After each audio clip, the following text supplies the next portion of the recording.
Okay, welcome everybody to our second webinar in our series. This webinar is very exciting to me.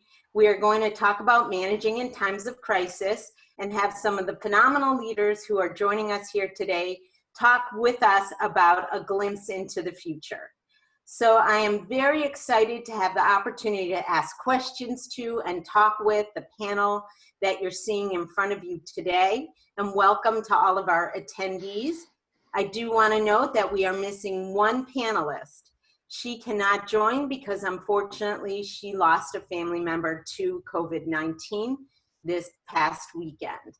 So she won't be with us today, and I'm sure we can all just take a moment and appreciate our health and how we're doing today. And if any of you are experiencing family-related issues to COVID-19, we're sending our sympathies, and we're especially glad you're here with us today. And on that note, before we jump into our topic, those of you who know me know that I have my oldest son, who's an ER doctor in New York, and his friends and his girlfriend, who's an ER doctor in the Bronx, have told me that one of the things that they need are goggles or face shields that don't fog up. And we've been told, and they're using in the ER, ski goggles. So if anybody has ski goggles that they are not using, I'm putting together a couple of big boxes of them to ship to those ERs.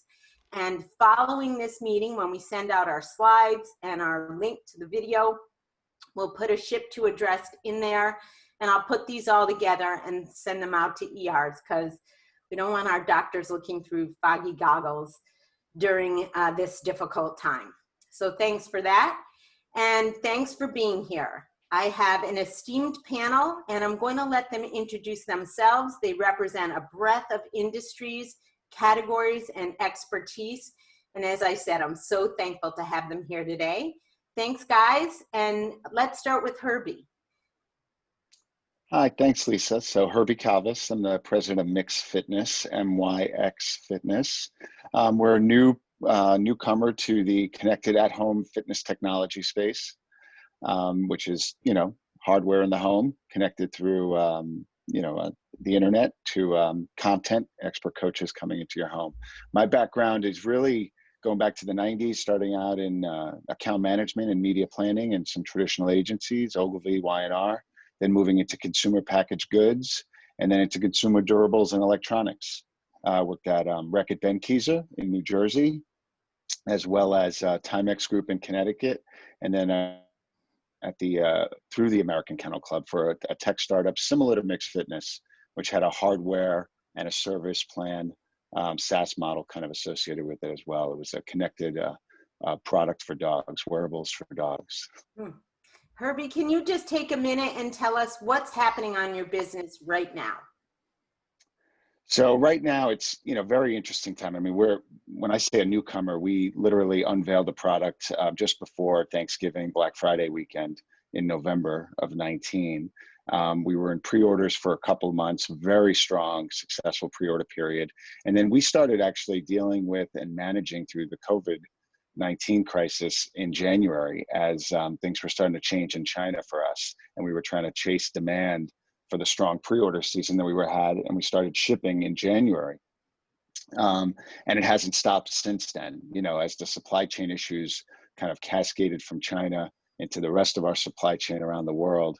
Then the demand started to increase in the United States at the same time. So good problems to have in many ways in light of this pandemic for our business, and we're chasing even more inventory right now. So that's kind of the big thing that we're dealing with. In addition to being a startup, and there's a lot of things that we're, still ironing out and getting processes in place and back-end issues and resolved and getting ready. Our plan initially was really just to use the first 8 months of this year, and it still really is the plan to get ready for holiday 2020 and the first quarter of 21.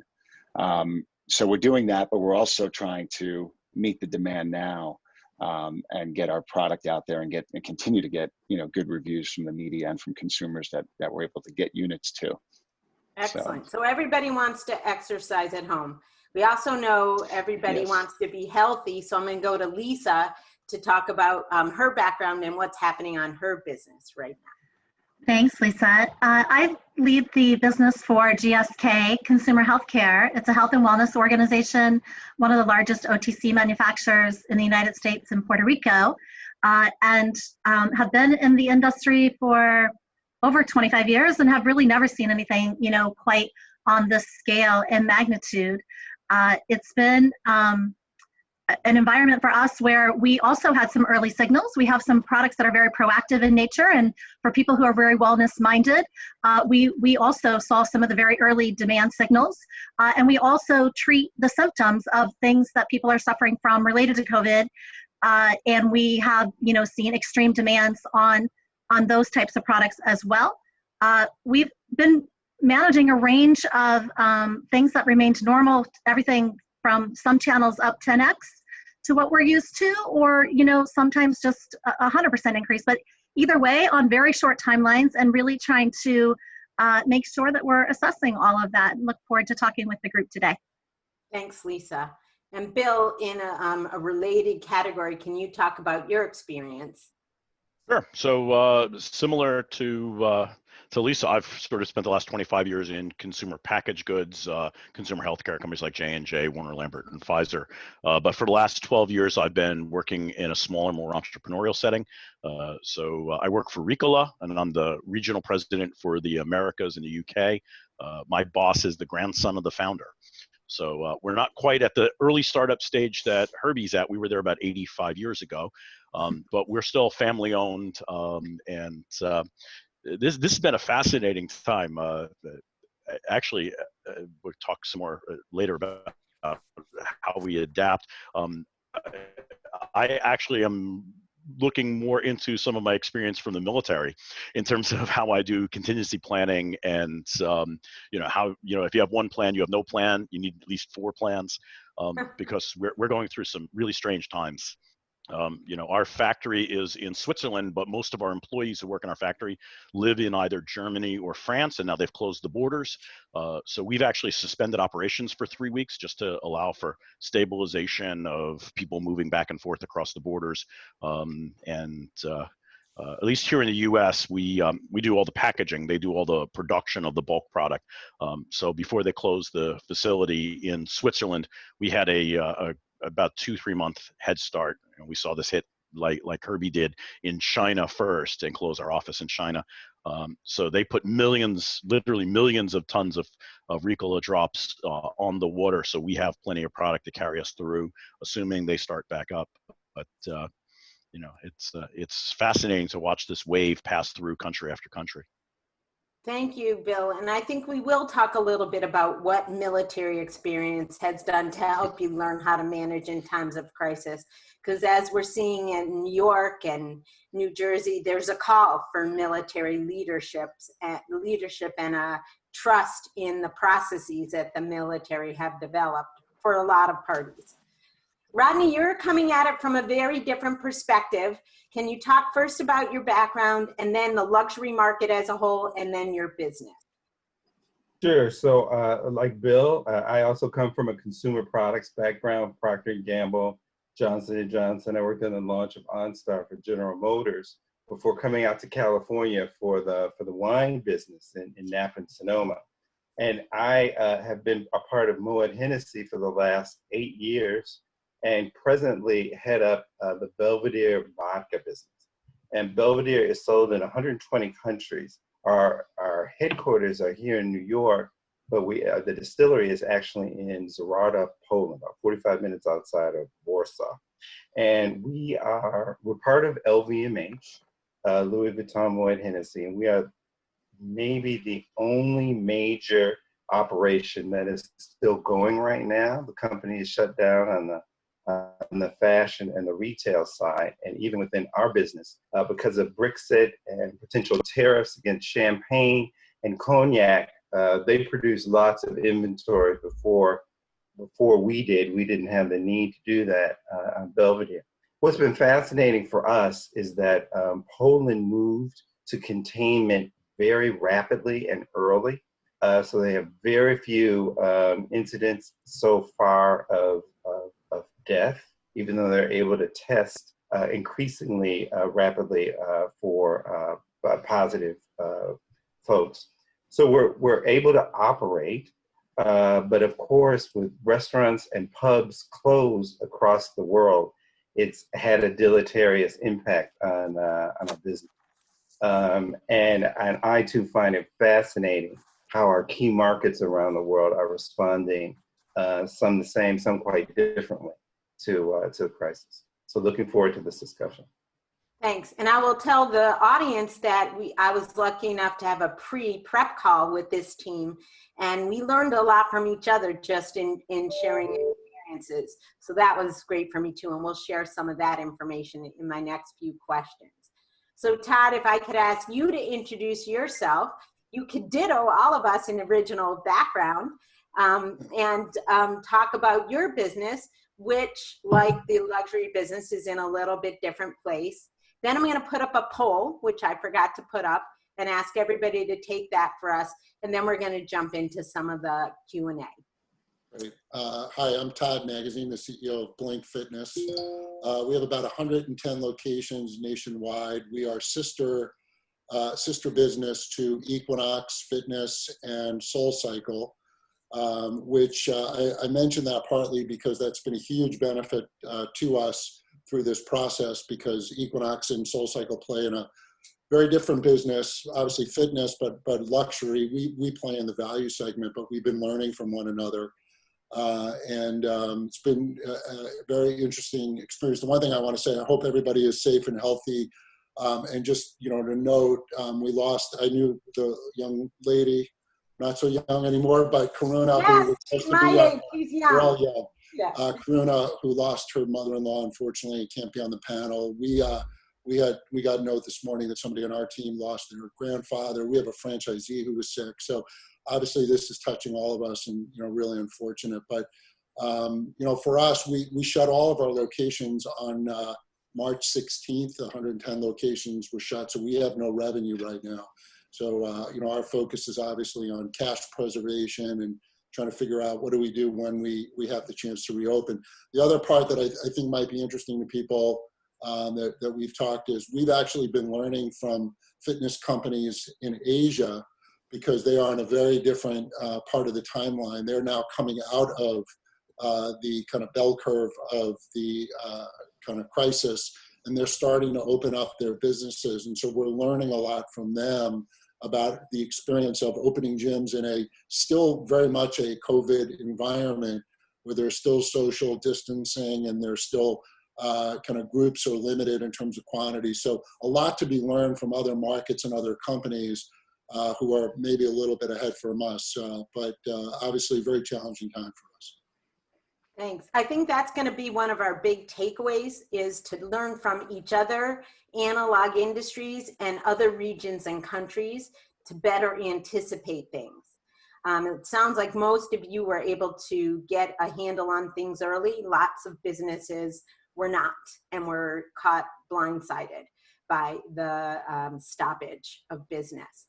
Riel, can I ask you to put up our poll, and can I ask the attendees to take a moment and answer these? This will help give us a quick temperature of the folks who are watching. If you guys could answer these, and are we going to see the results? Populate the results so we can see them? Yeah, okay. Yep. So if you're currently, how concerned are you about the future stability of your company? My guess is there will be few that aren't concerned, but I'm curious, where are you guys?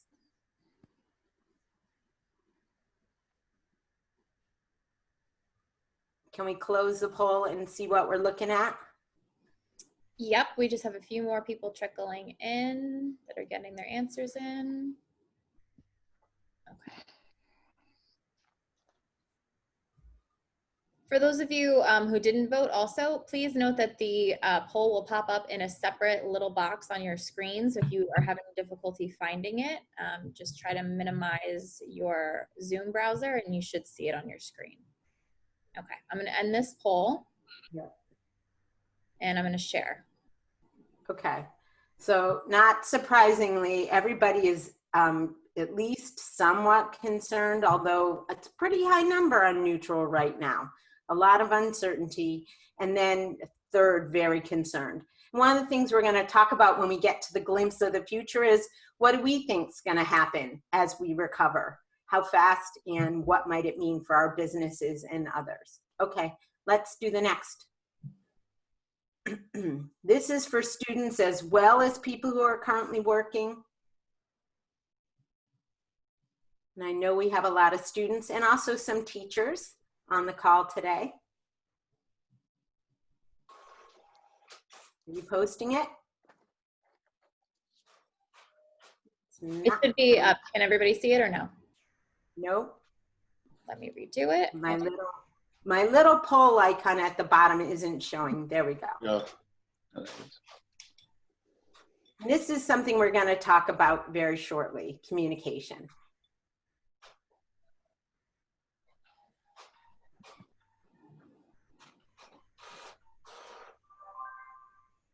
Okay, show us the results if you can. Okay. Okay, so that's pretty good. Just the right amount is over half, but there's a good chunk of people who feel like they're not getting enough. And there are some companies, and I even heard some healthcare organizations, hospitals, where their staff do not feel like they're getting enough quality communication. Okay, close that one and let's do our last. Okay.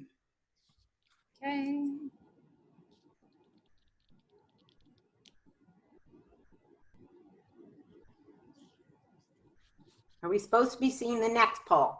Because I'm I still just seeing. launched it. Did you see it or no? No, I'm still seeing the results of the last poll.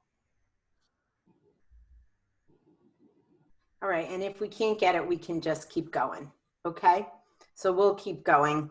We won't launch that one now. And I'm gonna go to Lisa. And one of the things that we talked about in our prep call, and by the way, if you have a question for Lisa Paley, just put Lisa P. If you have a question for me, put Lisa K. We talked a lot about people and people first mentality, and everybody on your screen said loud and clear that was a priority. But I know at GSK you're especially focused on that. So do you want to talk a little bit about that? Yeah, I think, you know, because it is such a humanitarian situation that we're in, the first and best thing we can do is stay focused and available for our colleagues and people that we need to support in our personal lives as well. And we've been taking a lot of care to make sure that we are, although not together, that we are remaining visible. And we've been communicating in a number of different forums for people, and really trying to create a listening mechanism as well. So we're doing that in a couple different ways. We've been out with video. We've been in high touch communication via obviously WebEx, which everybody is using, and Zooms and all of those things. And we're using all means. So whatever channel they need to communicate with us in right now, we're open to that. And we're also making voices heard across our organization. And so we're finding ways, as much as we need to support colleagues, for colleagues to support others. And so we're looking at opportunities to come together around our essential workers, and really offer, you know, some really cool support for the people that are in plants and in R&D labs that are still trying to help, you know, the future.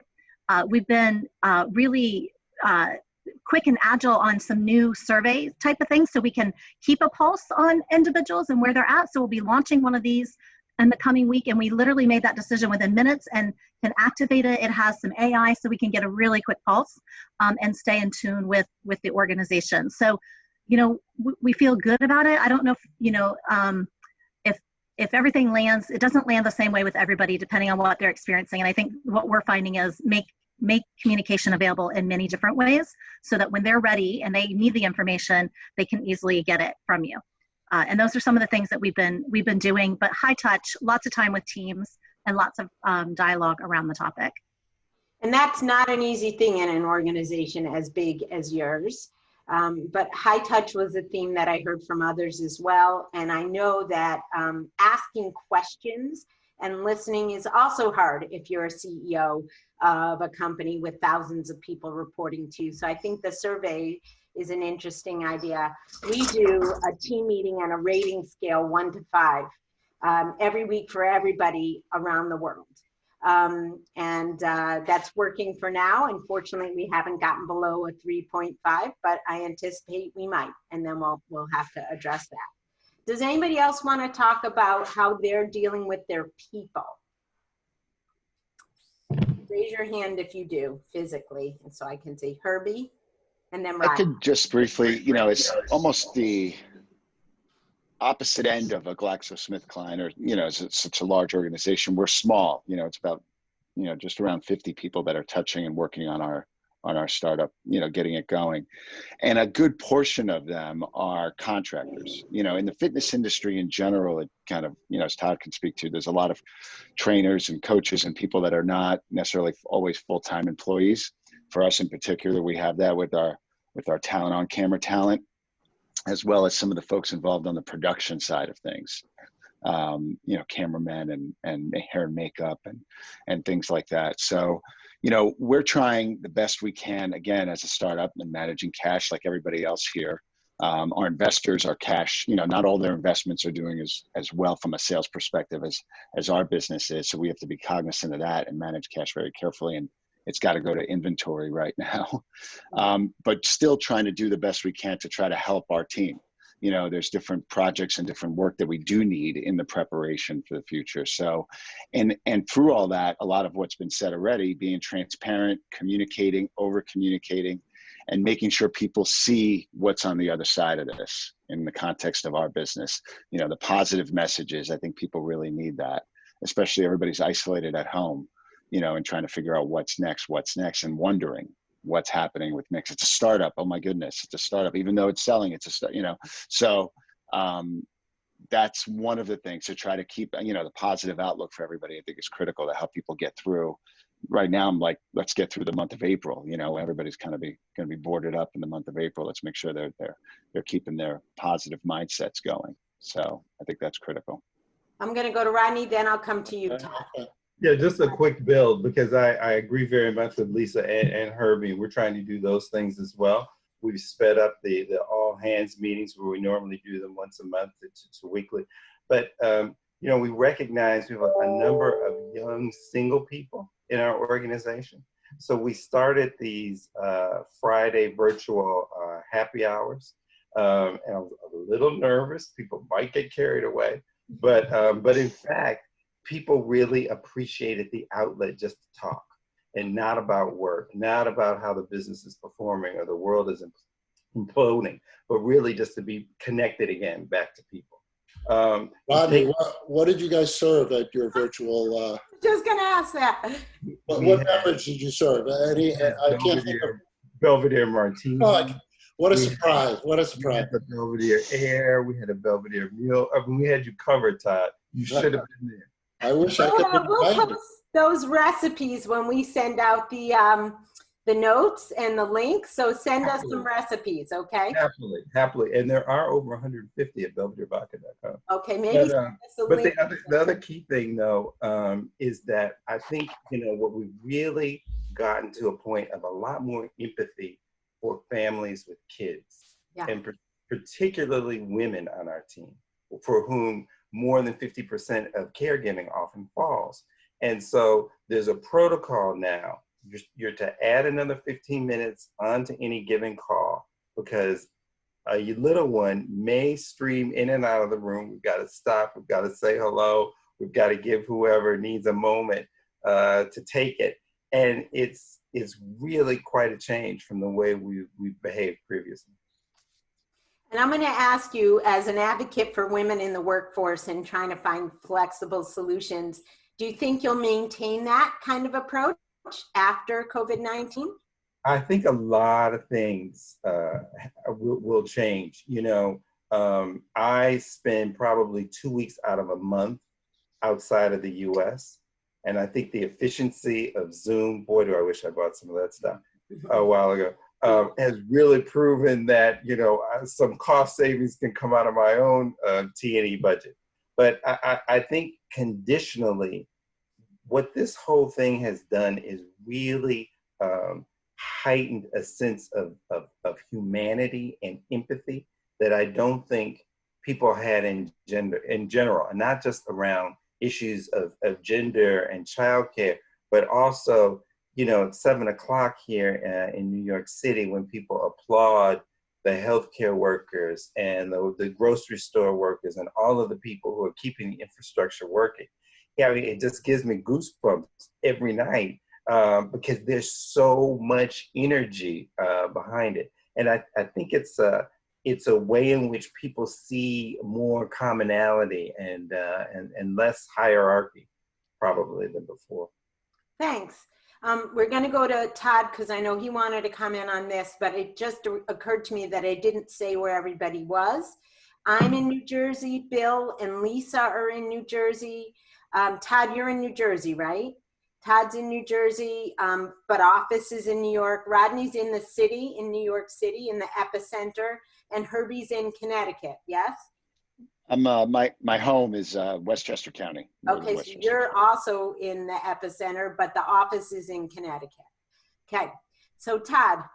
Yeah, just to build on some of the comments. I mean, interestingly, you know, the part that everybody's talking about is the frequency and the communication piece of it. And I think one of the things that's been really, I think, eye-opening for me is kind of reducing the formality of communication.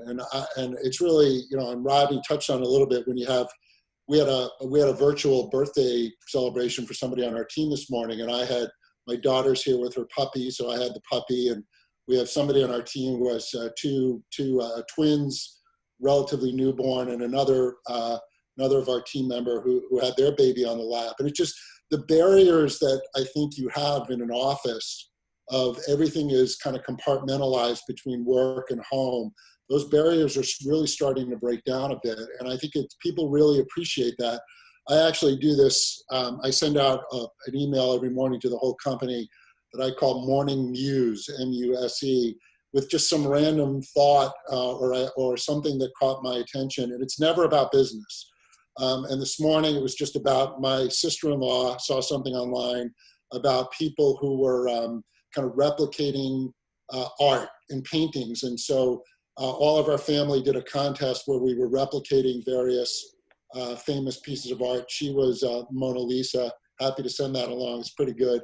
But it kind of breaks down, I think, the formality of what I think work tends to be. And I think particularly with younger associates on our teams, there's an element of that that makes this very personal, and I think kind of connects you to everybody in the company. So it's just been really interesting to see how the whole dynamic has changed as we're all kind of like working from home. Just last point, if you watch the news, or even last night I caught, I'm not a big country music fan, but all the country music stars were doing all of their songs from their homes. It's just amazing to see all these famous people in their homes. So there's something really amazing about the barriers that are coming down, and how what used to be so kind of compartmentalized is now part of your everyday life. So it's just really interesting. I agree. One of the country music singers, there was a chime right before he was getting started, and he said, "Oh, sorry, somebody opened the door. That was my alarm." Yeah, right. It just really brings everybody onto the same level. I'm going to come to Bill in a minute, and I want to start the conversation on strategy. But before I do that, Todd, your morning muse and your informality, does that stick around after this issue, or do you go back to a bit more formal CEO role? You know, look, who knows what, I think there are a lot of lessons and things that probably will come along with it. I think what it's all, you know, the interesting thing about the morning news that I would say is I was hearing from a few people, but I didn't really think it was resonating. And then I was talking to our head of HR, and he was telling me that everybody's talking about it and they love seeing how kind of the other side of your life. And so, you know, I think I probably will continue. I don't know if I could do it every day for the rest of my career, but I think there are elements of it that I would like to continue that I think people appreciate.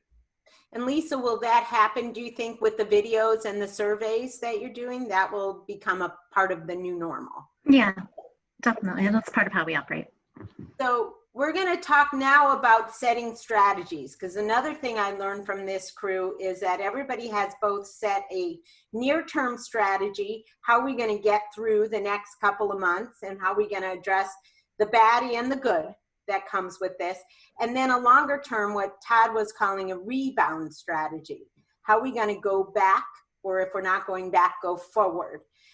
So maybe I could ask Bill to talk a little bit about that for Ricola, and then we'll go around the virtual room and have folks talk about that.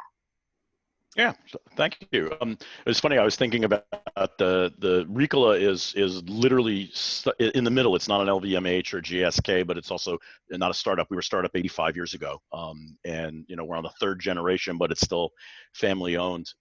For the last year, I've been working with my team on a concept that comes out of the military that is that if you have one plan, you have no plan.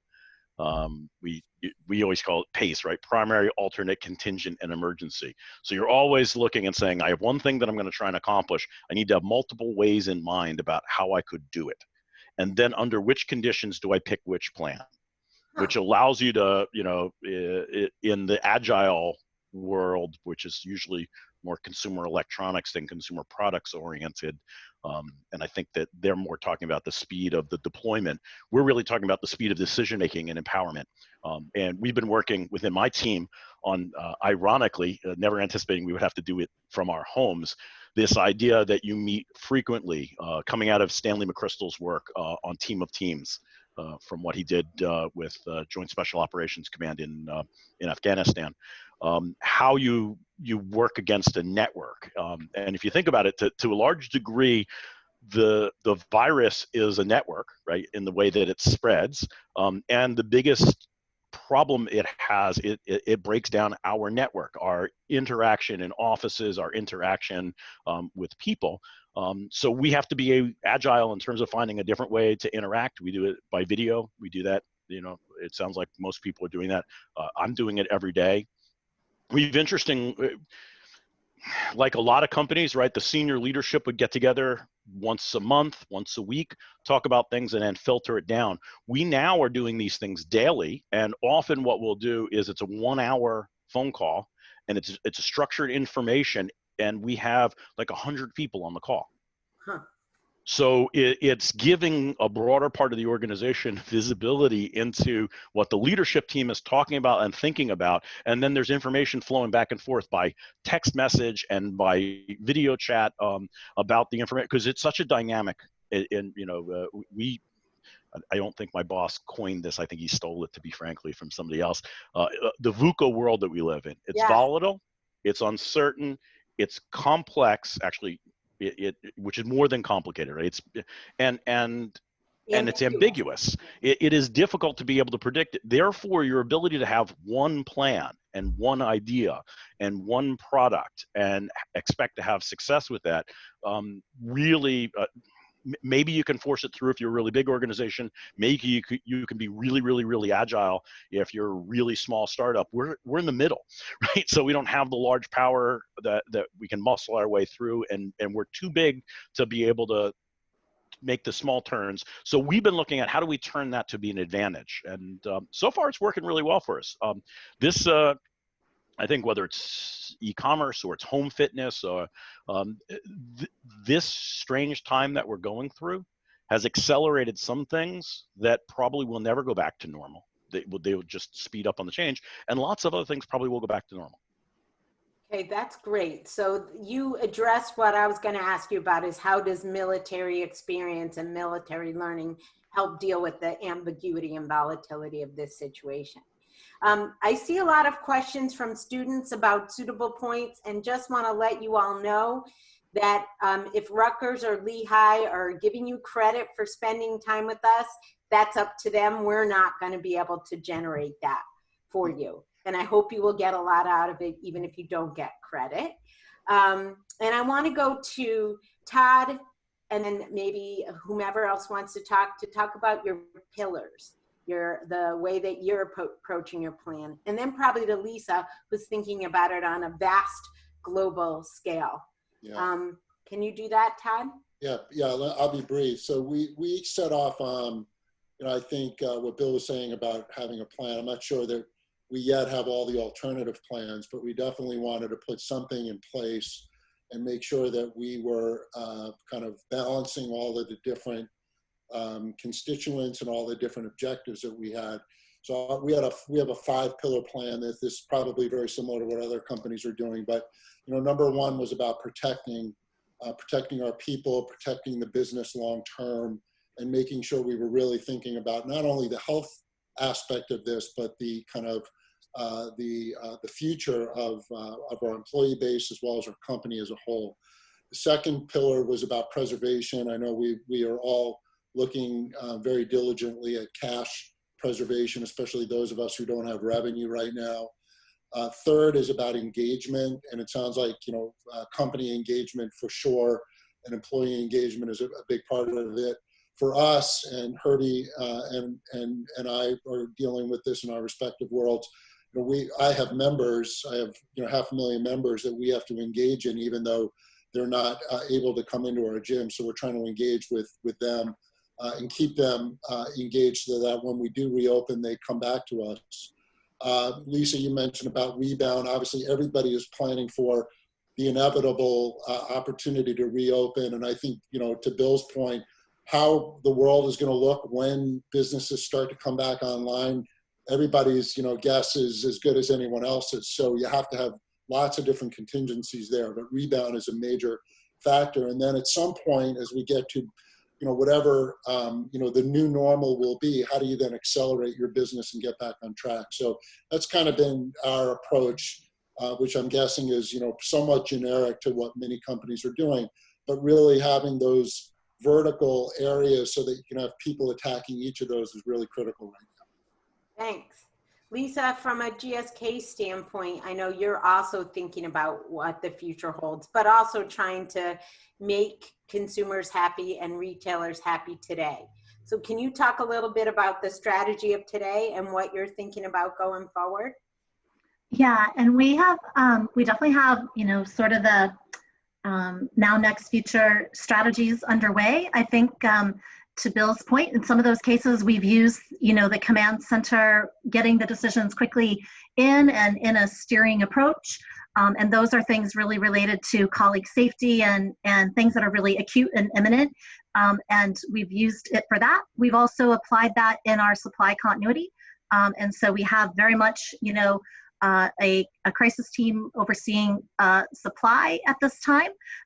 These, for our size organization, are different and distinct teams for the most part. And then we also have teams that are now starting to be about, future, because we do expect, as has been mentioned, a whole new set of norms to come out of COVID, and to be really thinking about, which of those are going to be fundamental shifts and changes, and starting teams actioning against what the new needs to look like, and how do we prepare for that, because we're managing in it. We're in the storm, all of us right now, and but we're going to quickly be out of it. I think for perspective, the thing that was amazing when you're in any of these command centers, Bill, I love the fact that you had 4, at least 4 strategies. I will say, we would have 4 scenarios planned, and we might exhaust all of those in a 24-hour period, because that's how dynamic the situation is. And you're really encountering just new after new after new. And I think just being really, having the right mindset, having people that are positive minded and solution oriented with you on that journey is incredibly important.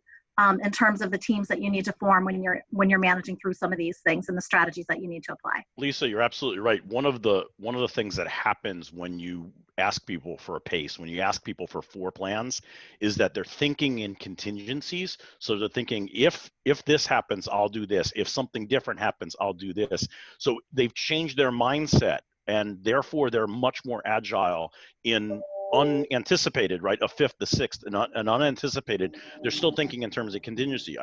What we found was that if you give people a plan, they get a comfort level sticking to the plan, and then they try and convince themselves that that plan will work instead of looking and saying what would work better. So I agree, it's about mindset more than 4, 6, 8, 10. Yeah.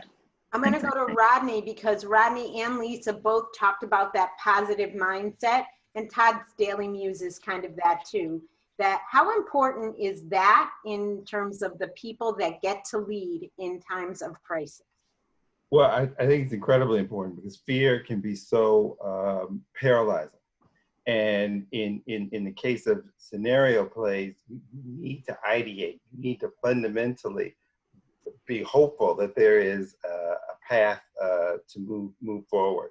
So we have our own kind of Belvedere specific construct that embodies many of the ideas that have just been articulated. Secure, meaning secure our people, especially in the distillery itself. We did not want to get people to feel like they're putting their health on the lines to continue to produce products. So we moved to an A-B rotation where we cut the staff in half to minimize their own exposure inside the distillery itself.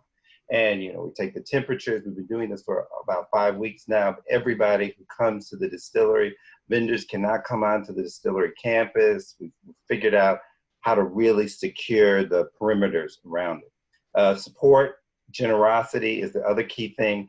Poland very closely regulates alcohol, especially vodka. It's the first country in the world to appellate vodka the way France or US or Italy appellates wine. So we produce 70% and 96% proof alcohol for hospitals. And you cannot imagine, we have an entire team dedicated to working through the bureaucracy and avoiding the excise tax because it's super complex. But it's great that the country has that security. The third of the four things is segue. Unfortunately for us, we were in the process of launching a new campaign. Most people don't know that Belvedere is and has always been all natural because it's been appellated by Poland. So there's never been sugar, there's never been additives. It's made in a real distillery. And other people don't know that all vodka is gluten-free. The distillation process removes the gluten. So we had this whole campaign teed up to inform people, and then this happened. So the needs of Germany or Italy in particular are very different from the needs of the United States. In Italy, 96% of the consumption is in restaurants, clubs, bars. They don't drink things other than wine at home. Where here in US, about 70% of our business is retail. So the dynamics are different. So the teams have to have very specific, country-specific contingency plans for how we come out of this. And that leads to the fourth thing, Superstruct, which is building on top of a foundation. So there's recognition our world has changed. There are viral parties, there's e-commerce and e-retail where people hadn't felt comfortable about it with alcohol in particular in many countries. Some places are allowing restaurants and bars to provide you drinks. If you drive up, you can take it away, you just can't come in. So many of these aspects of the changed landscape will persist. And how are we going to be a part of it as part of the whole Superstruct exercise? Thank you. So we have the R acronyms and the S acronyms and the N acronyms, but all really helpful. And then what was yours called? PACE and the VUCA from Bill. So we'll jot all that down. And as you know, this is being recorded. We only have a few minutes left together. We have a couple questions which I'll try to get to. Any questions we don't get to, we'll ask the panel their thoughts and we'll email them out as a follow-up. One of the things that I wanted to talk about, and I think this is relevant to all of us, is brands and the changing role of brands now during the Corona scare and then after. So if I could ask each of you to just spend 30 seconds talking to me about what you think is going on with brands. Is it a good thing and is it going to be lasting? And maybe I'll start with Herbie, who has both the media and the subscription kind of background. Yeah, I mean, from a brand perspective, I think it really does come down to knowing your consumer, and what are the needs and the problems that those consumers are looking to your brand in particular to solve. So I think brands are going to continue to be very important. Their importance may actually grow depending on the category that you're in. And if you understand those needs and you can solve those problems for your consumer and communicate to them in a relevant way for that business, it becomes really important. And just to touch on real quick on the strategy question that you had before, really, I mean, I think for everybody here, I think I've heard cash flow is number one. It is for us. I started off the panel by discussing that. working capital. And then another big thing is also learning from past crises. So 2008 as a key learning period where there were a lot of industries in flux. There were some like ours, I would say the sharing economy, Uber, Airbnb, who were kind of puttering along and doing well. But then actually the '08 financial crisis kind of, exploded that category following that. So how did they take advantage of that? What are the learnings from that? And then that impacts all of the development timelines as well, whether it's people, personnel, business, operations, everything should be dictated from there going forward. And that impacts teams, of course, in many ways. And that's been touched on here by everybody on the team. But back to then the brands plays a vital role in all of that. To kind of address the needs of the consumer. Thank you. My perspective, and I'm seeing this in my own behavior, I want to go with a brand I trust. No fooling around when I don't have a lot of time to shop and when I can't afford to make a mistake. So that's me. Lisa, do you want to jump in on this topic? Sure. I mean, Lisa, that's what the data is indicating to us as well as it relates to health and wellness categories right now. We've seen a bit of a swing back away from some private label and back into brands for that very reason. They do trust it.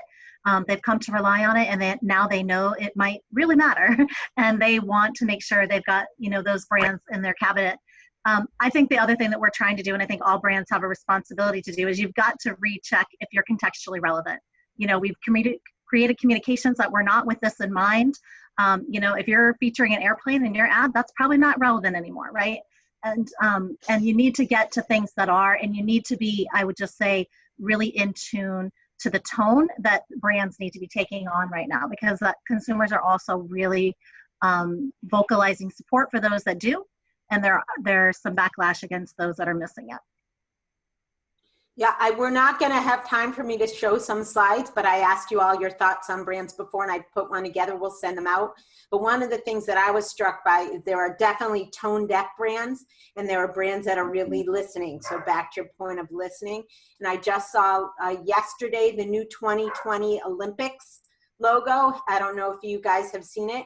It's 2020, and then the spelled out word one next to it, O-N-E. And I thought that was kind of an interesting way to remind people that we're going a year later, but we'll be together as one in some way. We don't know what way as we do it. I don't know who was doing that marketing, but I thought it was good.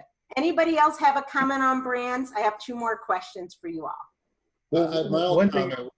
Okay, Todd, then Rodney. Go ahead, Todd. Yeah, just briefly. Look, I think brands are more important. I don't want to say for every category, but this is about life and death. I mean, when you really think about it, especially in a product that you're either ingesting or a place where there's real intimacy, like a fitness center, there's a high stakes game here, and getting it wrong even one time from a consumer standpoint could mean life and death. Maybe not to them, but to somebody in there connecting, whether it's family member or friend. So I do think that there's the level of trust and confidence, and we heard this from the brands that we're studying in Asia, is everybody wants to feel confident that they could go back to their regular life.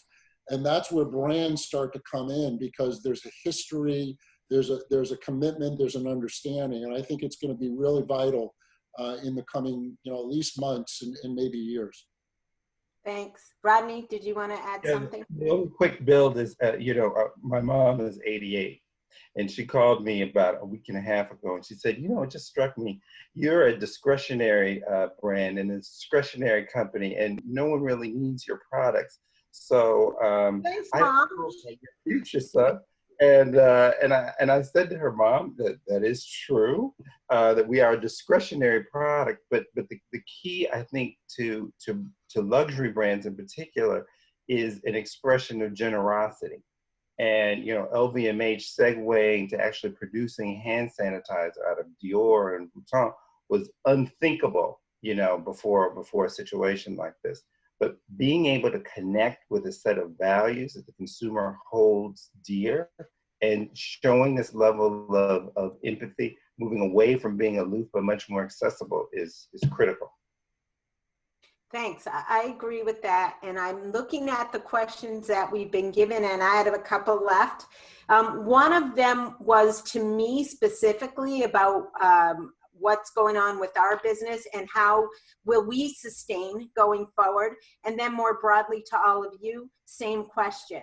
So for Illuminations, we're a team of remote workers, and we're able to help lots of companies right now because we've been doing this for 17 years. What do I predict in the future? You know, I think we're going to see some economic fallout from all of this, and it's going to happen sooner rather than later, and that will impact all of us in some way. I hope that we can find new ways to be relevant and sustain the business, but frankly and honestly and transparently, second half is probably going to be tough for a lot of businesses. And I believe the recovery will be faster than it was after 2008 because there's so much money pouring into the economy for many sectors, but not fast, just faster, not 3 years, but also not 6 months. So that's my perspective, and it's only mine. Does anybody else want to share kind of what they're thinking? And again, I will encourage you all to recognize these are just people who are seeing variables the same way you all are. Thoughts? I would just go back to that learning from the sharing, you know, what happened in 08, which like, that's one example, the sharing economy. And, you know, there's others out there of like you said, there's going to be shifts. There's going to be movement across different industries. Consumer behavior is definitely going to change as quickly as coronavirus hit us. It's definitely not going away as quickly. So there will be a new normal, new habits are going to be formed. And back to the brand discussion, people's values are really what's going to matter, you know, and the choices that they're making at every step along the way. And I have optimism. I think this is a horrible time, but it's creating incredible opportunities. I saw an article that said that telemedicine, which had taken more than a decade to start to take hold, had in a matter of a month done leapfrog 10 years worth of issues it was facing, mostly because the regulatory environment opened up. As you said, now you can ship alcohol. Things change, and maybe that's not going to go back to the old way. So benefits for us. You all saw that coming out of the military, they can now sanitize masks. So if they can't make enough masks, they're shipping in the sanitizers so people can get their masks back safely. So lots of great ingenuity. And I heard about the dicing. And Lisa, I think that your point is seeing opportunity, the same as in terms of contingency planning. When you draw up one plan, you have one option. When you draw up 5 or 6 options and you say, under which conditions would I use which plans, you're already changing your mindset to that. I think the same thing is true when you look at something. You can either wake up in the morning and say, today's going to be a bad day. I wonder how many ventilators Governor Cuomo needs. Or you can wake up in the morning and you can say, there is going to be a way to make this better. And we're going to clean these, or we're going to share them. And I think from a business mindset, right, there are going to be some avenues that close, but there are going to be other avenues that open. And those people who look for opportunities and find ways to meet consumers' needs are going to be successful. I think that's a great sentiment. I want to make sure I give others an opportunity to talk about their glimpse into the future. Anybody else want to talk about what they think? Lisa? Yeah, Lisa, I would just share, I think I've been incredibly impressed with the amount of collaboration across companies in order to solve bigger problems. And I hope that some of that carries forward as well. It was a little bit forced by the conditions and sometimes the laws, but I do think that you'll see a real, everybody's getting the benefit of doing that, and how fast things have been able to be experimented, be explored. I work a lot in drugs, but they're breaking down all the drug paradigms. So I do think in terms of better solutions, available quicker, in more hands, and others building on them, I think we will see a much more collaborative type of approach to problems as well. No, that's a great point. Thanks. Todd? Well, look, the future is everybody's guess, right, at this point of what's going to change. But, I think the reality of it is for brands like us, and we're still relatively small, I mean, we see it as a huge opportunity. I mean, you know, when you think about the realities that every single brand in our respective categories is kind of starting now from the same place, right? Regardless of how big you are.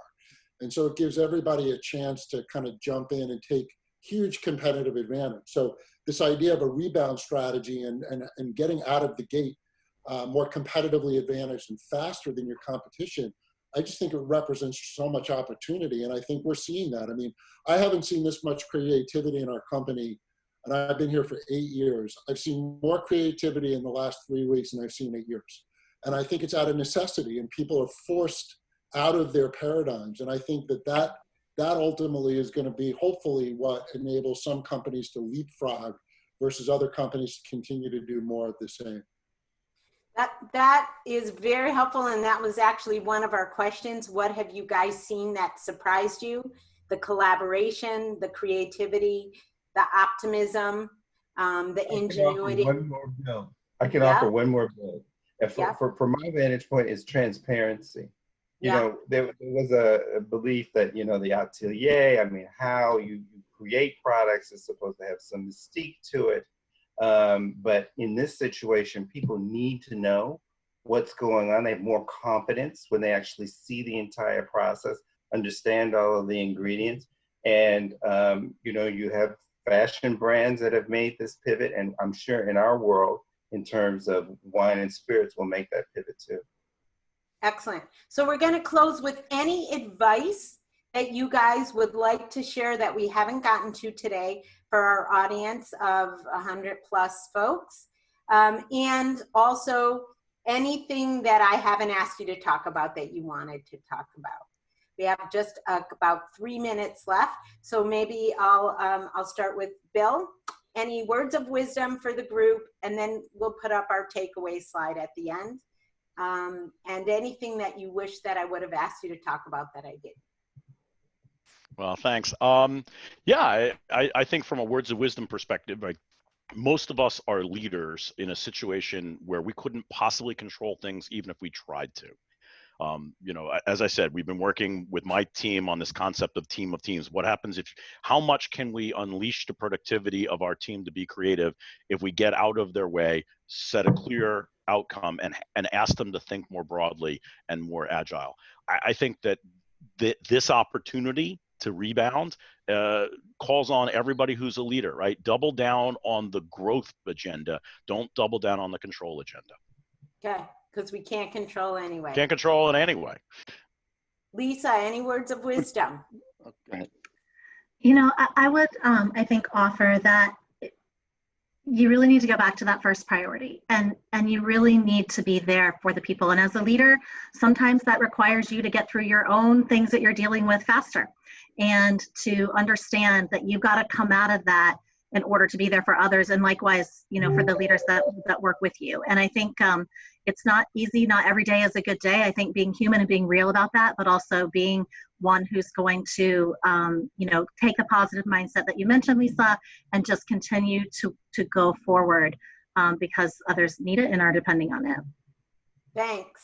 Todd. I think Herbie, go ahead, Herbie. No, I just had a just quick build. Yeah, it's about positive thinking, positive mindset, you know, making sure the team feels that, knows that. And then really importantly, tied to a lot of what Bill has said, just to take an action kind of stance. Don't let, you know, there's things that are going to happen to us that are uncontrollable, but at the same time, have the various plans, have scenarios laid out, and take action, you know, like test things out, try things out. Maybe easier in our organization than it is in some of yours, but it can still be done. And that's important. And we're all learning how to behave differently. Todd, did you have something you wanted to say? Well, I was just going to say, I think, you know, all of us have been leaders for a long time and have probably done a lot of the same things, which is one of the reasons we've had, you know, success in our various careers, and we've replicated the things that have enabled us to work. And now some of the principles are the same, but our behaviors have to change dramatically. And so I think the idea of being flexible in your leadership style and being more kind of decentralized and letting people do things, I think is a change for many of us. But I think it's critical to our success right now. So that's my last comment. Flexibility. Rodney, do you want to close us? Well, the only thing I'd add, because I agree with the comments that have been made, is a sense of empathy as a leader. You know, it's easier said than done, but because we fall into these traps of the demands that are placed on us, the systems and the structures. But you know, there was an old McKinsey study of about 20 years ago, the CPG innovation world, where they found that good ideas can come from anywhere. They could come from the mailroom. They could come from outside vendors. And so embracing and really understanding where others are coming from in the organization, I think is empowering to the group, but really helpful to us as leaders. Thank you. And I will say the conversation for me, extremely helpful, extremely enlightening. I hope you all felt the same way. I'm seeing some really nice feedback from other leaders online right now. We'll send out the link to the recording. We'll send out the slides that we didn't show. And I am so grateful to have had an hour with this amazing panel. So thank you. Thank you, Lisa. Thank you, Lisa. Bye. Healthy. Thank you. Bye. Thanks. Bye.